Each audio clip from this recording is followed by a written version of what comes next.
Class 10th वालों के लिए सांख्यिकी की जो अगली वीडियो है एक्सरसाइज 14.2 की, उसमें आपको बहुलक टॉपिक मिलेगा। सबसे पहला टॉपिक उसमें बहुलक है।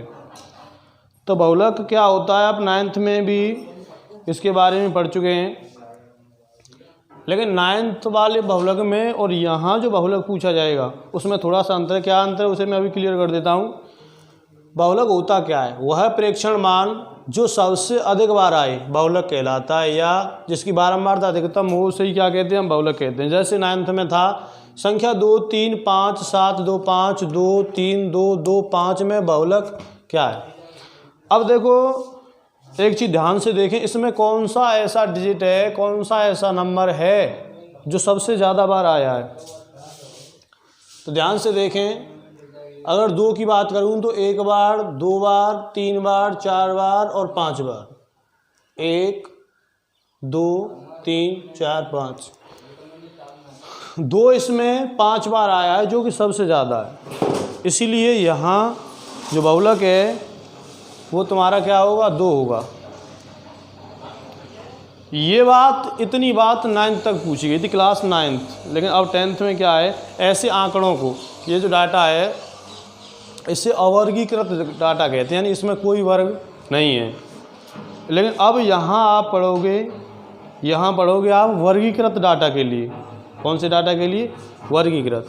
तो वर्गीकृत डाटा में आप कैसे बहुलक ज्ञात करेंगे उससे मैं यहाँ अब आपको बताऊँगा। ये जो बात थी, ये जो मैंने बताया है, ये क्लास 9th तक आप खूब पढ़ चुके हो। इसे ये अवर्गीकृत डाटा यानी अवर्गीकृत आंकड़ों के लिए था। अब वर्गीकृत आंकड़ों में क्या है? यहाँ वर्गीकृत आंकड़ों में बहुलक जो है एक सूत्र द्वारा ज्ञात किया जाता है। वर्गीकृत आंकड़ों के लिए, वर्गीकृत आंकड़ों, यहाँ आप वर्गीकृत, आपने समांतर माध्य के फॉर्मूले पढ़े हैं, समांतर माध्य निकाल के देखा है। वहाँ जितने बार जो तुम्हें सारणी मिली थी वो सब वर्गीकृत ही थे। यानी वर्गीकृत का मतलब है जिसमें वर्ग बने हो, जैसे 2 से 4, 4 से 6, 6 से 8, ऐसे और भी कई उसमें सभी क्वेश्चनों में अलग अलग टाइप से अलग अलग वर्ग थे। ऐसे आंकड़ों को, ऐसे जो डाटा हैं, इन डाटाओं को हम कहते हैं वर्गीकृत। तो वर्गीकृत आंकड़े हों जब, या जब वर्गीकृत आंकड़े हों, कैसे हों? जब वर्गीकृत आंकड़े हों तो बहुलक का एक फॉर्मूला होता है। जब वर्गीकृत आंकड़े हों तो बहुलक का क्या होता है? एक फॉर्मूला होता है। इस फॉर्मूले की सहायता से हम बहुलक ज्ञात करते हैं। बहुलक ज्ञात करने के लिए एक फॉर्मूला वो इस प्रकार है। बहुलक इक्वल टू होता है L प्लस, बहुलक equal to L plus F1 minus F0 upon 2 F1 minus F0 minus F2 into H। ये जो है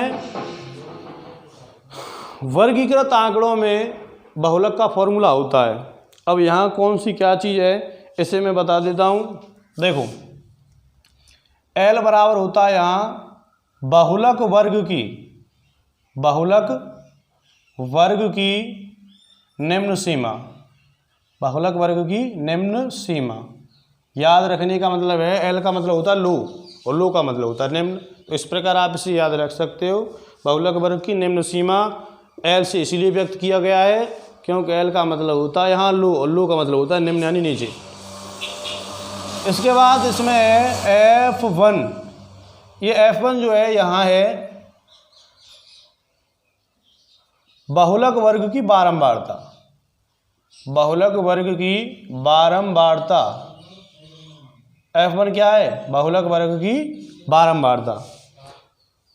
F0 जो है ये है आपकी बहुलक वर्ग, बहुलक वर्ग से ठीक पहले, बहुलक वर्ग से ठीक पहले वर्ग की बारंबारता। यानी जो हमारा बहुलक वर्ग है उससे ठीक पहले वर्ग की जो बारंबारता है वो होती है F0। F2 ये जो होती है ये होती है बहुलक वर्ग के ठीक बाद वाले वर्ग की बारंबारता। ये ठीक बाद वाले वर्ग की बारंबारता होती है, यानी बहुलक वर्ग से ठीक बाद।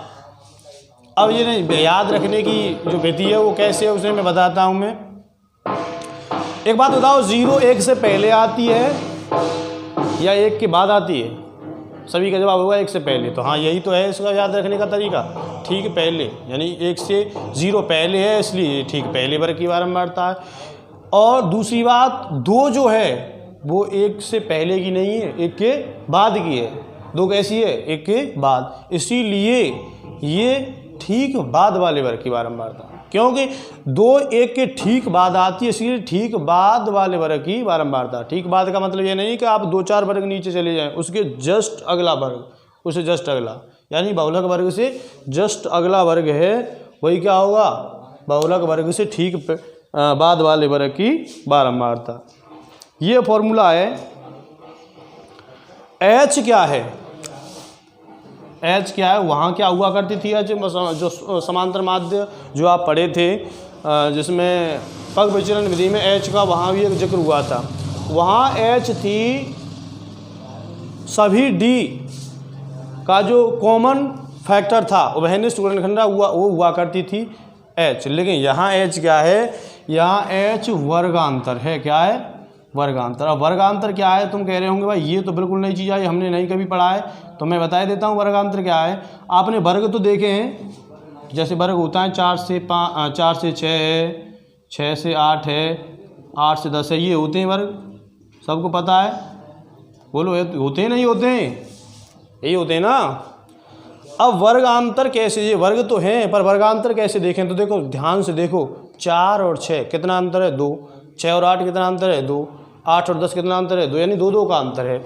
यही तो है वर्गांतर, यानी वर्गों में अंतर। तो कितना अंतर है? 2 का। तो इन वर्गों के लिए वर्गांतर क्या होगा? 2 होगा। तो इसी प्रकार हम वर्गांतर अन्य सभी जो जैसा क्वेश्चन होगा उसी टाइप से हम इसको अलग अलग ज्ञात करेंगे। कहीं 5 भी हो सकता है, कहीं 7 भी, कहीं 10 भी, कहीं 20 या कितना भी हो सकता है, वो क्वेश्चन में से हमें पता चलेगा।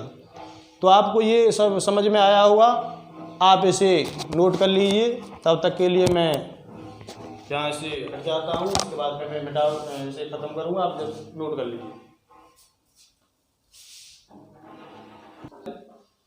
एक्सरसाइज 14.2 में पहला सवाल निकालें, अपनी सभी किताब निकालें और ध्यान से देखें। इसमें कहा है कि निम्नलिखित सारणी किसी अस्पताल में एक विशेष वर्ष में भर्ती हुए रोगियों की आयु को दर्शाती है। उपरोक्त आंकड़ों के बहुलक और माध्य ज्ञात कीजिए। दोनों केंद्रीय प्रवृत्ति की मापों की तुलना कीजिए और उनकी व्याख्या कीजिए। तो देखो इसमें 2 चीज़ पूछी गई हैं, एक तो बहुलक और एक माध्य। माध्य निकालने की जो विधि है वो वीडियो के प्लेलिस्ट में जाएं और वहाँ सांख्यिकी के नाम से प्लेलिस्ट में आप पिछली वीडियो को देख सकते हैं, वहाँ से माध्य निकालना ज्ञात कर सकते हो। फिलहाल मैं यहाँ केवल बहुलक निकाल कर तुम्हें दिखाता हूँ और अच्छे से उसे समझाता हूँ। देखो वर्ग अंतराल, इसमें जो वर्ग तुम्हें क्लियर दी गए हैं आयु वर्षों में, वो तुम्हें वर्ग अंतराल के भीतर लिखनी है, क्योंकि क्लियर तुम्हें दिख रहा है 5 से 15, यानी पहला वर्ग है तुम्हारा 5 से 15, इसके बाद है तुम्हारा 15 से 25, इसके बाद क्या है 25 से 35, यानी 10-10 के वर्गांतर हैं, सभी में मैं लिख देता हूँ। 45 से 55, आप देखें किताब में सब कुछ दिखाए, किताब सारणी के भीतर बना हुआ है। 55 से 65 यहीं रोका गया है, ये हल में है, हल करना है तो मैं डायरेक्ट हल किए देता हूँ यहाँ से। बाकी क्वेश्चन वाली तालिका तुम्हारी किताब में बनी हुई है। और इसके बाद ये रोगियों की संख्या आगे दी गई है, इसे बारंबारता कहते हैं। ये एफ है, संख्या हमेशा जो है वो बारंबारता ही होती है। ज़्यादातर 6, 11, उसके बाद 21, फिर 23 है और 14 और 5, ये बारंबारता। इसके बाद और कोई तालिका नहीं बनानी, इसके भीतर कोई तालिका नहीं बनानी। ये जो चीज़ है इस डाटा को थोड़ा ये ऐसे लिख देना है हल के अंदर। अब बहुलक वर्ग क्या है, बहुलक वर्ग को ध्यान से समझें। ये मैंने एक टॉपिक है जो थोड़ा क्वेश्चन में जिक्र आया था, जो फॉर्मूला मैंने बताया लेकिन बताया नहीं था ये होता क्या है। वह वर्ग जिसकी आवृत्ति अधिकतम हो, जिसकी आवृत्ति या बारंबारता, जिसकी बारंबारता कैसी हो, अधिकतम हो। ये कौन सा वर्ग होता है, बहुलक वर्ग। ये नोट में मैं लिख देता हूँ, ये क्वेश्चन का हल नहीं है। अब मैं हल यहाँ से शुरू करता हूँ, थोड़ा सा यहाँ लिखूँगा, यहाँ के बाद अगर यहाँ से बंद हो जाएगा आना तो वहाँ लिखूँगा, ठीक है। ध्यान से देखें, चलो यहीं से कर देता हूँ। ये जो यहाँ की लिखाई है चीज़ यहाँ कर देता हूँ मैं। देखो बहुलक वर्ग कितना हुआ, बहुलक वर्ग कौन सा होगा भैया, कौन सी की बारंबारता सबसे ज़्यादा है। देखो इसमें से कौन सी ऐप सबसे ज़्यादा है, तो 23 सबसे ज़्यादा है, जो किसके आगे है, इसके आगे। ये वर्ग तुम्हारा बहुलक वर्ग है। तो बहुलक वर्ग बराबर कितना है, 35 से 45, ये तुम्हारा बहुलक वर्ग है, ठीक है। बहुलक वर्ग छांटने के बाद अब क्योंकि फॉर्मूला तुम्हें पता होना चाहिए, यहाँ फॉर्मूला और लिख देता हूँ। फॉर्मूला होता है बहुलक का, बहुलक बराबर क्या होता है, L plus F1 minus F0 upon 2F1 minus F0 minus F2 और इनटू होता है H। ये फॉर्मूला होता है, ठीक है। ये बहुलक वाला फॉर्मूला होता है। इस फॉर्मूले को लगाएं तो देखो हमें L चाहिए। L मैंने फॉर्मूले में देखो ध्यान से, अभी जब शुरुआत में बताया था L क्या होती थी, बहुलक वर्ग की निम्न सीमा। ये निम्न सीमा है, उच्च सीमा है, तो L का मान ही होना चाहिए। बहुलक वर्ग की निम्न सीमा क्या होनी चाहिए, 35, जो कि क्या होती है, L होती है। ये उच्च सीमा होती है, ये नहीं ली जाएगी, L यानी ये L का मतलब लो लिमिट, ठीक है। इसके बाद में F1 हुआ करता था, एक F1 टॉपिक आया था, F1 होती थी बहुलक वर्ग की बारंबारता। तो बहुलक वर्ग की बारंबारता क्या है यहाँ, 23, तो ये 23 आएगा। इसके बाद एक और चीज़ होती थी F0 है बहुलक वर्ग से ठीक पहले वर्ग की बारंबारता। तो पहला वर्ग, इससे देखो ये बहुलक वर्ग है, इससे पहला वर्ग कौन सा, ये इसकी बारंबारता क्या है, 21, तो ये 21 आएगी यहाँ। F2 बहुलक वर्ग के ठीक बाद वाले वर्ग की बारंबारता, ये बहुलक वर्ग है, इसके बाद वाला वर्ग कौन सा, ये, और इसकी बारंबारता क्या है, 14।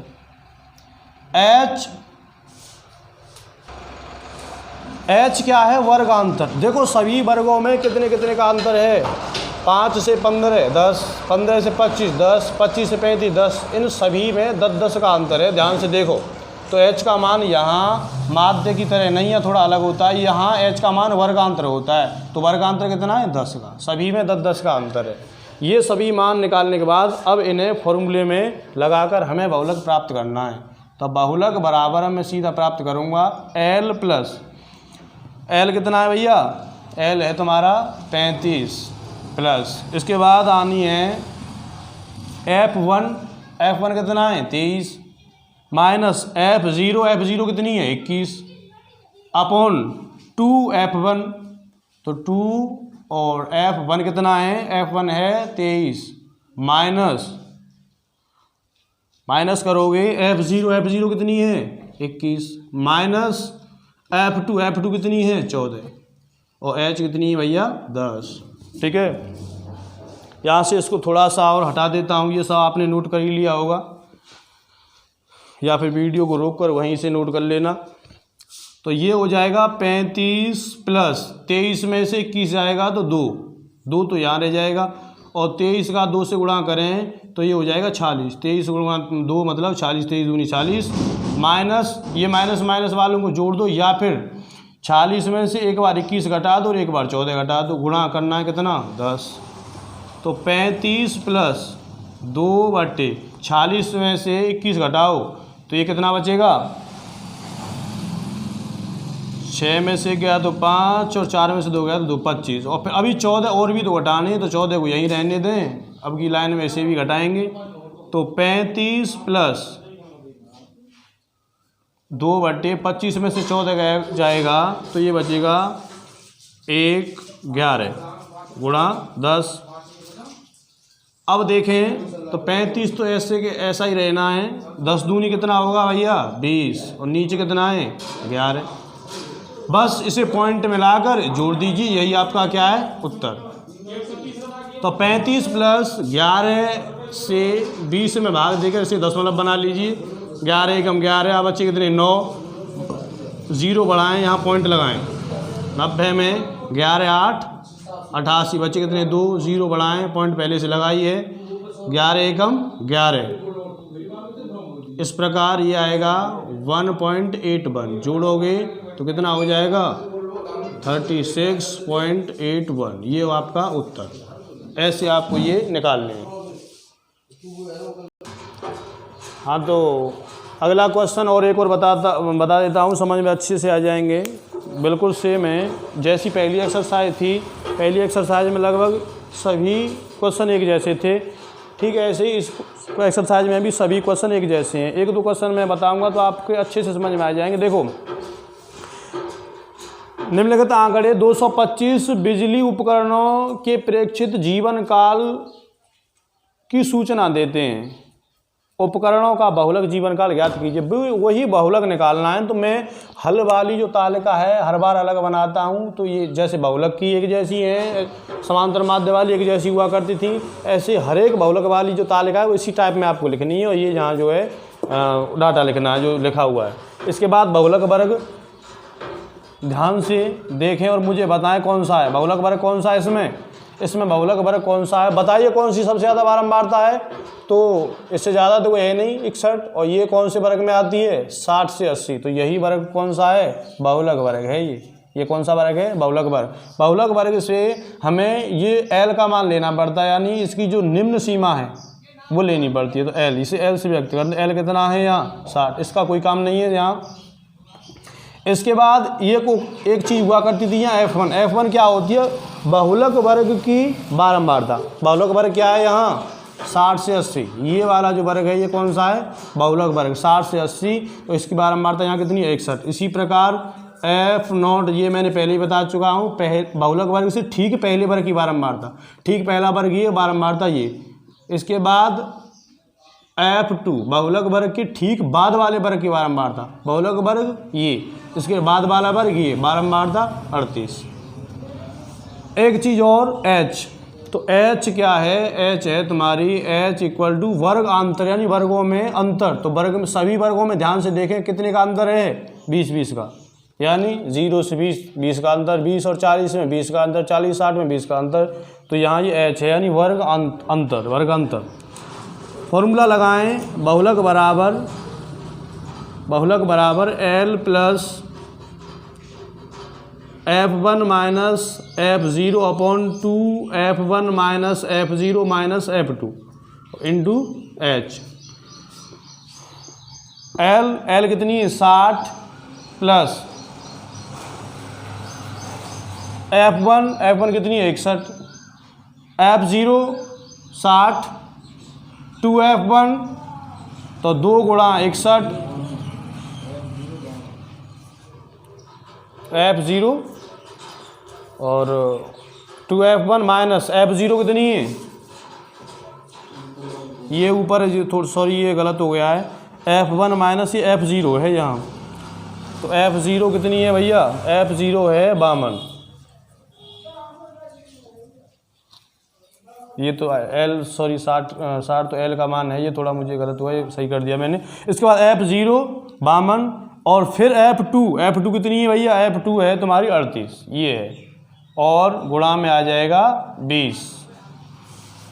इस चीज़ को नीचे ना आने के कारण मैं यहाँ कर देता हूँ, यहाँ से ऊपर से इसको हल करूँगा तो ये हो जाएगा मेरा बहुलक बराबर बहुलक इक्वल टू, यहाँ देखें 60 प्लस 61 में से 52 घटाएं तो ये बचेगा 9। अब 61 दूनी होते हैं 122, इसमें से क्या क्या घटाना है, 52 घटाना है और 38 घटानी है, इंटू 20। 60 प्लस 20 नुमा 180, और नीचे देखो 122 में से पहले 52 घटाओ फिर 38 घटाओ, तो 122 पहले घटाऊंगा मैं 52, कितना बचेगा 0, 12 में से 5 गया तो 7, 70 बचेंगे, फिर अभी और घटाना है कितना 38। तो 10 में से 8 गया तो 2 और 9 में से 3 गया तो 6, 62 बचेंगे ये फाइनल यहाँ 62। 10 में से 8 गया तो 2,